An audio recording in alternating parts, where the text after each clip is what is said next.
আসসালামু আলাইকুম ভিউয়ার্স। ইলিশ মাছ রান্না করবো কচুর মুখে এবং আলু দিয়ে মশলা দিয়ে মাখায় রাখছি।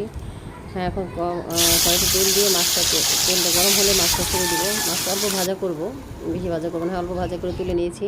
যেহেতু রান্না করবো সেহেতু এখানে কাঁচামরিচ দিয়ে তেল দিয়ে ভাজা ভাজা করে এবং মশলা দিয়ে আদা বাটা, রসুন বাটা, গরম মশলা এবং লবণ দিয়ে নিয়ে করে ভালো করে কষাই নেব।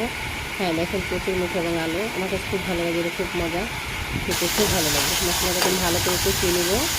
এখন হয়ে গেলে আমি সবজিটাকে ভালো করে ধুয়ে কচুর মুখ আলুকে ভালো করে ধুয়ে এটা একটু ধুয়ে দিই। এগুলো নাড়াচাড়া করবো। কচুর মুখ এবং আলু ঢাকালে ভেজে দিয়েছিলাম, এখন তুলে নিলাম। ভাবলাম বেশি নরম হয়েছে কিনা, যদি নরম হয় তাহলে আমি পানি দিয়ে দেবো। হ্যাঁ, আমি পানি দিয়ে দিয়েছি, পানিটা ফুটে আসছে। ইলিশ মাছটা আমি দিয়ে দিলাম। আমরা গরিব মানুষ, ছোটো ইলিশ মাছই খাই, বড় ইলিশ মাছ খাওয়ার তো ঠিক নাই, সেজন্য হয়ে গেছে আমার কচুর মুখে দিয়ে ইলিশ মাছ। খুব মজা, সেই স্বাদ, খুব মজা। হ্যাঁ, দেখবেন রান্না করে।